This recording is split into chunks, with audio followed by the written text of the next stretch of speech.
नमस्कार, आप देख रहे हैं मनी 9 और मैं हूं आपके साथ विशाल शर्मा। ईपीएफओ अपने 8 करोड़ मेंबर्स को केवाईसी प्रक्रिया में बड़ी राहत देने की तैयारी कर रहा है। जून से ईपीएफओ अपने मेंबर्स के लिए सेल्फ अटेस्टेशन फैसिलिटी को लागू करने पर विचार कर रहा है। अब यह फैसिलिटी है क्या? अगर यह नियम लागू होता है तो इससे क्या फायदा होगा? इसके अलावा केंद्रीय मंत्री मनसुख मांडविया ने मोबाइल ऐप लॉन्चिंग की बात कही थी, आईटी सिस्टम अपग्रेडेशन की बात कही थी, कहा था कि मई जून तक ईपीएफओ 3.0 ऐप आ जाएगा। इस ऐप के जरिए ईपीएफओ सब्सक्राइबर्स को बैंकिंग सर्विसेज का फायदा मिलेगा, लोगों को डेबिट कार्ड मिलेगा और एटीएम से पैसा जो है आप फटाफट निकाल पाएंगे। अब ये कौन सी बड़ी खबर आ रही है सर? सेल्फ बिल्कुल, अटेस्टेशन क्या है?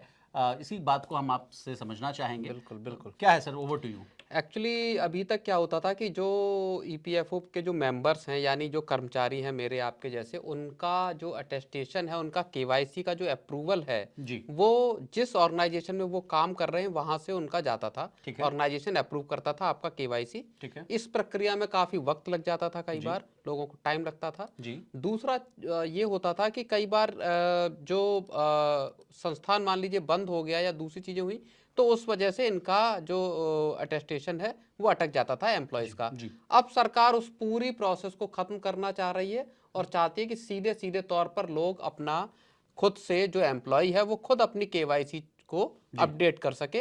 तो ये एम्प्लॉयज़ के लिए एक और बड़ा स्टेप है इस दिशा में, जो पिछले कुछ वक्त में सरकार ने एम्प्लॉयज़ को राहत देने की दिशा में उठाए हैं। सर, लगातार देख रहे हैं कि इस साल से बहुत एक्टिव हुआ है सरकार बिल्कुल। भी और ईपीएफओ भी दोनों।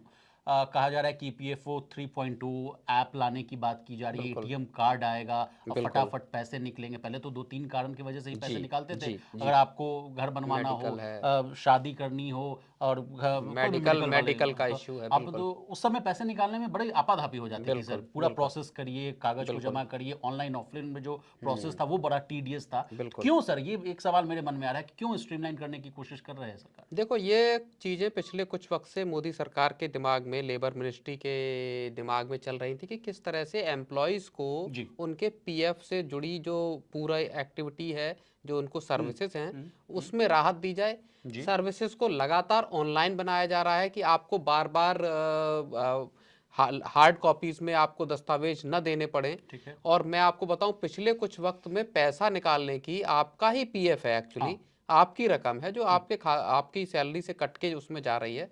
तो उसमें जो एम्प्लॉइज़ हैं उनको राइट्स ज़्यादा होने चाहिए, ये सरकार के एक दिमाग में बात मोटे तौर पे थी। ठीक है और सर। इसीलिए पिछले कुछ वर्षों में स्टेप बाय स्टेप चीज़ों को सरल करने की, आसान बनाने की जी। कोशिश सरकार ने की। ओके। उसमें एक काम हुआ पीएफ के विथड्रॉल का। जी। अब आप जाएँगे तो ऑनलाइन आप विथड्रॉल कर सकते हैं। ठीक है। मैं आपको बताता हूँ, अब से 9-10 साल पहले, 12 साल पहले प्रक्रियाएँ इतनी जटिल थी कि जी। आपके लिए पीएफ का पैसा निकालना मुश्किल हो जाता बहुत था। बहुत टेढ़ी गिर थी सर। बहुत टेढ़ी खीर थी, चाहे आप घर खरीद रहे हो या जी। मेडिकल इमरजेंसी हो, अल्टीमेटली वो पैसा आपका है। अब सरकार ने इतना आसान बना दिया है, फॉर्म 31 में आप जाइए ऑनलाइन सर्विसेज में जी। ईपीएफओ के, चाहे तो उस पे साइट पे जाके कर सकते हैं या उमंग ऐप पे जाइए आप ईपीएफओ में, अपना पासबुक आप चेक कर सकते हैं, स्टेटस क्लेम का स्टेटस ट्रैक कर सकते हैं। सर। और अक्सर 7 दिन के भीतर आपका क्लेम सेटल हो जाता है, आपके जी। खाते में पैसा आ जाता है। जी। तो सरकार ने उसको बहुत आसान बनाया है, ठीक है। सहूलियत दी है एम्प्लॉइज़ को। और उसी क्रम में अब जो ईपीएफओ 3 है,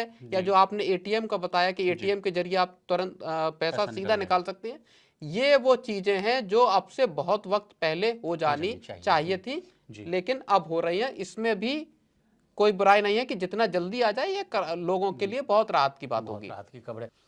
अब सर, एक एडिशनल जानकारी हम देना चाहेंगे कि ईपीएफ में ई केवाईसी पूरा करने के लिए कौन कौन से डॉक्यूमेंट्स की जरूरत पड़ेगी। तो देखिए, एक है आधार कार्ड, दूसरा पैन कार्ड, तीसरा बैंक अकाउंट के डिटेल्स आपको लगेंगे, पासपोर्ट का number, driving licence, voter ID card और अंतिम है राशन कार्ड। सर, एक और बड़ी खबर आ रही है कि ईपीएफओ ने खाते की दावेदारी यानी क्लेम सेटलमेंट को सहज बनाने के लिए आधार को ही सत्यापन का सबसे बिल्कुल। प्रामाणिक और सर्वमान्य दस्तावेज बनाए जाने की तैयारी कर रहा है।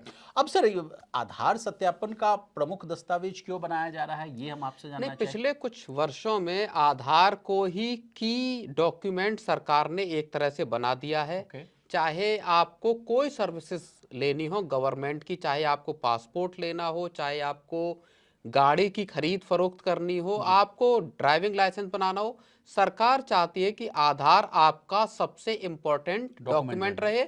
उसके पीछे वजह यह है कि उसके साथ आपके बायोमेट्रिक अटैच हैं। जी, आधार के साथ आधार का डुप्लीकेट बनाना, एक शख्स के दो आधार होना, यह तकरीबन Next to नामुमकिन impossible। है। अच्छा, दूसरी चीज क्या है कि ईपीएफओ ने क्लेम निकालने में आधार को पहले से वो कर रखा है, ओके।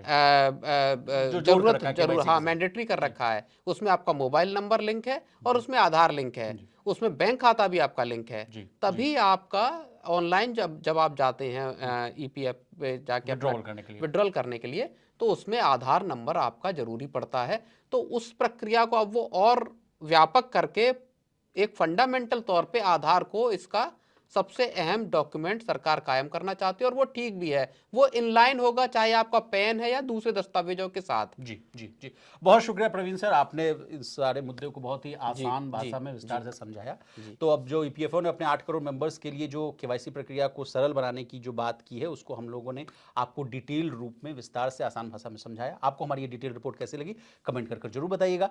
इसी तरह देश, दुनिया और बिजनेस जगत से जुड़ी तमाम ताजा तरीन खबरों के लिए बने रहिए हमारे साथ, देखते रहिए मनी 9।